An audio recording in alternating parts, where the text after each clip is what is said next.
ఒక్కసారి ఊహించుకోండి, 9 లక్షల అద్భుతమైన రాజభవనాలతో కళకళలాడిన ఒక మహానగరం సుమారు 5,000 సంవత్సరాల క్రితం అకస్మాత్తుగా సముద్ర గర్భంలోకి అదృశ్యమైపోయిందని ఎవరైనా చెబితే మనం నమ్మగలమా?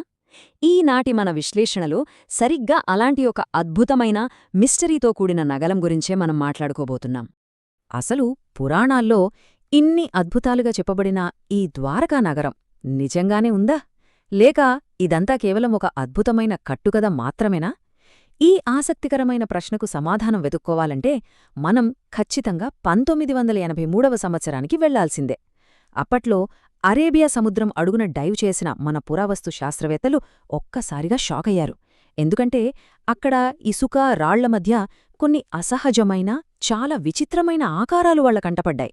ఊపిరి బెగపట్టేలా చేసిన ఆ దృశ్యం ప్రాచీన చరిత్ర గురించిన మన ఆలోచనా విధానాన్ని పూర్తిగా మార్చేయబోతోందని అప్పుడు వాళ్లలో ఎవరికీ తెలీదు. మొదటి విభాగం సముద్రగర్భంలో మహానగరం. ఇక రెండవ విభాగం ద్వారక జననం, దాని వైభవం, ద్వారాల నగరం. అసలీ నగరాన్ని ఎందుకు నిర్మించాల్సొచ్చింది? దీని వెనక ఒక చాలా ఆసక్తికరమైన పౌరాణిక నేపథ్యముంది. మధుర నగరంపై జరాసంధుడు ఏకంగా 17 సార్లు దండయాత్ర చేశాడు. ఆ వరుస దాడుల నుంచి తన ప్రజలను రక్షించుకోవడానికి, వారికి ప్రశాంతమైన జీవితాన్నివ్వడానికి శ్రీకృష్ణుడు ఒక అత్యంత సురక్షితమైన ప్రదేశం కావాలనుకున్నాడు. అప్పుడాయన సముద్రదేవుడిని ప్రార్థించగా సముద్రుడు 12 యోజనాల అంటే మన ఇప్పటి లెక్కల ప్రకారం సుమారు 153.6 కిలోమీటర్ల భూమిని దానం చేశాడని పురాణాలు చెబుతున్నాయి. ఆ విశాలమైన స్థలంలోనే సాక్షాత్తు దేవశిల్పి విశ్వకర్మ ఈ దివ్యనగరాన్ని అద్భుతంగా నిర్మించాడట. ఇక భాగవత పురాణం ప్రకారం ఆ ప్రాచీన ద్వారక వైభవం గురించి వింటే ఎవరికైనా మతిపోవాల్సిందే. ఆ నగరంలో వజ్రాలు, బంగారంతో నిర్మించిన ఏకంగా 9 లక్షలకు పైగా అద్భుతమైన రాజభవనాలు ఉండేవట. గోడలన్నీ బంగారంతోనూ, నేల వెండితోనూ నిర్మించారట. అంతేకాదు, వాణిజ్యం కోసం భారీ ఓడరేవులు, ఆ కాలంలోనే ఊహకు అందని అత్యంత ఆధునికమైన నీటిపారుదల వ్యవస్థలు అక్కడ ఉండటం నిజంగా విశేషం. ముఖ్యంగా రాణులైన రుక్మిణి, సత్యభామ, జాంబవతిలకు ప్రత్యేకమైన అత్యద్భుతమైన రాజభవనాలు నిర్మించబడ్డాయి. ఒక్క మాటలో చెప్పాలంటే ఇది పూర్తిగా స్వయం సమృద్ధిగా, అత్యంత విలాసవంతంగా ఉన్న ఒక సూపర్ సిటీ అని చెప్పొచ్చు. మూడవ విభాగం శాపం మరియు వినాశనం, ఆ చీకటి రోజులు. ఇంతటి స్వర్ణమయమైన అద్భుతమైన నగరానికి కూడా చీకటి రోజులు రాగా తప్పలేదు. ఎందుకంటే సృష్టి ఎక్కడ మొదలవుతుందా, వినాశనం కూడా అక్కడే వేచి ఉంటుంది కదా. మహాభారత యుద్ధం ముగిసిన తర్వాత కౌరవులందరూ నశించిపోవడంతో గాంధారి తీవ్రమైన దుఃఖంతో, కోపంతో రగిలిపోయింది. ఈ భయంకరమైన యుద్ధాన్ని ఆపగలిగే శక్తి ఉన్నా కూడా శ్రీకృష్ణుడు కావాలనే ఆపలేదని ఆమె బలంగా నమ్మింది. ఆ క్రోధంతోనే, నా వంశం ఎలాగైతే నాశనమైందో నీ యదు వంశం కూడా అచ్చం అలాగే నాశనమవుతుంది అని గాంధారి అత్యంత కఠోరంగా శపించింది. ఈ భయంకరమైన శాపమే ద్వారక పతనానికి పడిన మొదటి బీజం. ఆ వినాశనానికి దారితీసిన ఘటనలు వరుసగా వింటే మనకు నిజంగా ఆశ్చర్యం కలుగుతుంది. ఒకసారి శ్రీకృష్ణుడు కుమారుడు సాంబుడు సరదాగా ఒక గర్భవతి వేషం ధరించి అక్కడికి వచ్చిన కొందరు గొప్ప ఋషులను ఆటపట్టించాడు. భవిష్యత్తును చూడగలిగే ఆ ఋషులకు విపరీతమైన కోపం వచ్చి, నీ వంశాన్ని నాశనం చేసే ఒక ఇనుప ముసలానికి నువ్వు జన్మనిస్తావు అని శపించారు. వాళ్లు చెప్పినట్లే జరగడం, ఆ భయంతో ఆ ఇనుప ముసలాన్ని పొడిగా చేసి సముద్రంలో పారేయడం, దాన్ని ఒక చేప మింగడం, చివరకు జర అనే వేటగాడు ఆ చేపను పట్టుకుని అందులో ఉన్న ఇనుమును తన బాణానికి ఉపయోగించడం. ఇదంతా వింటే విధి ఆడిన ఒక వింత నాటకంలా అనిపిస్తుంది కదూ. ఆ తర్వాత కాలం గడిచే కొద్దీ ఆ శాపాల ప్రభావం క్రమంగా పనిచేయడం మొదలయింది. యదు వంశస్థుల్లో విపరీతమైన అహంకారం, మద్యపానం పెరిగిపోయాయి. ప్రభాస తీరంలో జరిగిన ఒక ఉత్సవంలో వాళ్లు తమలో తామే దారుణంగా కలహించుకుని ఒకరినొకరు చంపుకున్నారు. ఇక వినాశనం పూర్తయిందని గ్రహించిన శ్రీకృష్ణుడు ఒక అడవిలో ప్రశాంతంగా కూర్చుని విశ్రాంతి తీసుకుంటుండగా ఆ ముసలం ఇనుముతో చేసిన బాణాన్ని జర అనే వేటగాడు పొరపాటున ప్రయోగించడంతో శ్రీకృష్ణుడు ఈ లోకాన్ని విడిచిపెట్టాడు. ఆ వెంటనే ఆ అద్భుత మహానగరం కాస్త ఒక్కసారిగా సముద్రంలో మునిగితోయింది. 4వ విభాగం సముద్రంలో పురావస్తు అన్వేషణ. సరే, ఇదంతా పురాణాల్లో చెప్పబడిన కథ. అయితే ఇప్పుడు మనం నేరుగా మన ఆధునిక యుగానికి వద్దాం. మత గ్రంథాల నుంచి కాస్త బయటపడి పక్కా శాస్త్రీయ అన్వేషణ దిశగా అడుగులు వేద్దాం. సముద్రపు అడుగున ఈ శోధనసలు ఎలా మొదలైందో తెలుసా?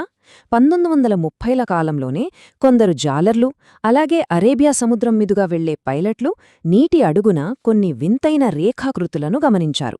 ఆ తర్వాత 1963లో ఆర్కియోలాజికల్ సర్వే ఆఫ్ ఇండియా వాళ్లు మొదటిసారి బేట్ ద్వారకా దగ్గర తవ్వకాలు జరిపి కొన్ని పురాతన కుండలను కనుగొన్నారు. ఇక 1970లలో దొరికిన 6వ శతాబ్దానికి చెందిన ఒక రాజు సింహదిత్తిని రాగి పలకంలో సాక్షాత్తు శ్రీకృష్ణుడి నివాసం గురించిన ప్రస్తావన ఉండటం ఈ అన్వేషణను మరో మలుపు తిప్పింది. 800 రూపాయలు. అవును, బహుశా నేటి కాలంలో అది ఒక పూట మంచి భోజనానికి మాత్రమే సరిపోవచ్చు. కాని భారతదేశపు తొలి సముద్ర పురావస్తు శాస్త్రవేత్త డాక్టర్ ఎస్ఆర్ రావు గారు 1979లో కేవలం ఈ 800 రూపాయల ఫండ్తోనే ఒక మహా అన్వేషణను ప్రారంభించారు. అంటే మీరు నమ్ముతారా? సరైన టెక్నాలజీ లేకపోయినా కనీసం తన సొంత జీతం నుంచి బృందానికి భోజనం పెడుతూ ఆయన ఈ సాహసయాత్రను ముందుకు తీసుకెళ్లారు. మరి వారికి లభించిన ఆధారాలు ఎంత అద్భుతమైనవో గమనిస్తే మనకు ఆశ్చర్యం కలగక మానదు. పెద్దగా ఆధునిక సాంకేతిక పరిజ్ఞానం లేకపోయినా సముద్రమట్టానికి 30 మీటర్ల లోతులో డాక్టర్ రావుగారి బృందం సంచలనాత్మక ఆధారాలను వెలికితీసింది. సహజంగా ఏర్పడని సుమారు 560 మీటర్ల భారీ రాతిగోడను వాళ్లు కనుగొన్నారు. ఇది మహాభారతంలో వర్ణించిన గోడ వర్ణనకు అచ్చు గుద్దినట్లు సరిపోలింది. ఇక 3 రంధ్రాలున్న రాతి లంగర్లను బట్టి అక్కడ అడ్వాన్స్డ్ నావిగేషన్ పరిజ్ఞానమున్న ఒక పెద్ద ఓడరేవు ఉండేదని స్పష్టమైంది. అక్కడ దొరికిన 500 కళాఖండాలు ద్వారక కేవలం కట్టుకథ కాదు, అది ఒక నిజమైన అత్యంత వ్యవస్థీకృత నగరమని బలంగా నిరూపించాయి. ఇప్పుడు 5వ విభాగం చూద్దాం: శాస్త్రీయ ఆధారాలు, నిజాలు. డాక్టర్ రావుగారి అన్వేషణ ఒక గట్టి పునాది వేస్తే, ఆ తర్వాత అత్యాధునిక టెక్నాలజీ ఈ మిస్టరీని ఎలా ఛేదించిందో పరిశీలిద్దాం. 2001 నుంచి 2007 మధ్యకాలంలో ఏఎస్ఐ మరియు ఎన్ఐఓటి వాళ్లు కలిసి ఒక భారీ సైంటిఫిక్ మిషన్ను చేపట్టారు. Sub bottom profilers, advanced sonar technology సహాయంతో సముద్రంలో సుమారు 4000 చదరపు మీటర్ల ప్రాంతాన్ని డీప్గా స్కాన్ చేశారు.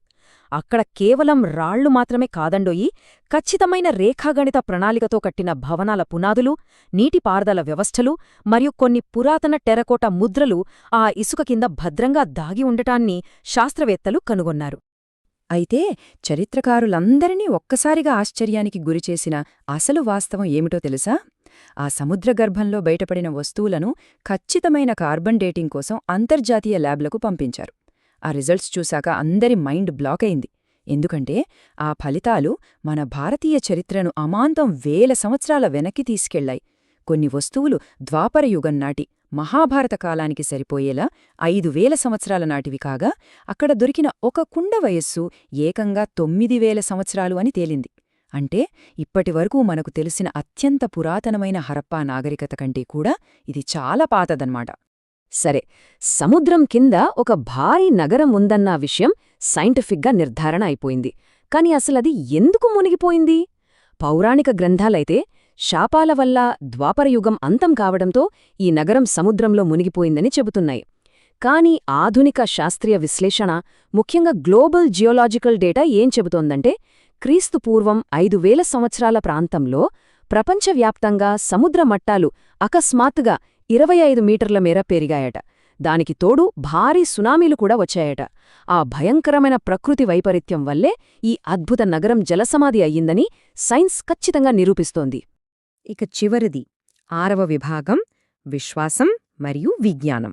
దశాబ్దాల పాటు సాగిన ఈ అన్వేషణల ప్రయాణాన్ని మనం ఒక్కసారి వెనక్కి తిరిగి చూసుకుంటే, 1983లో డాక్టర్ రావు గారు మొదలుపెట్టిన ఒక చిన్న అన్వేషణ 2001 నాటికి అడ్వాన్స్డ్ సోనార్ మ్యాపింగ్ ద్వారా చాలా ఊపందుకుంది. 2007 నాటి భారీ నావికాదళ తవ్వకాలతో ఇది ఒక్కప్పటే కృష్ణుడి ద్వారకా నగరమే అని శాస్త్రీయంగా నిర్ధారణ కూడా అయింది. ఇక దశాబ్దాల సుదీర్ఘ నిరీక్షణకు ప్రతీకగా 2024 ఫిబ్రవరిలో మన భారత ప్రధానమంత్రి స్వయంగా స్కూబా డైవింగ్ చేసుకుంటూ సముద్ర గర్భంలోకి వెళ్లి ఆ శిథిలాలను దర్శించుకోవడం నిజంగా ఒక చారిత్రాత్మక ఘట్టం. సరిగ్గా ఆ సమయంలోనే నీటి అడుగున నిద్రపోతున్న ఆ కృష్ణుడి నగరపు స్తంభాల వద్ద ఒక నెమలి ఈకను సమర్పించారు.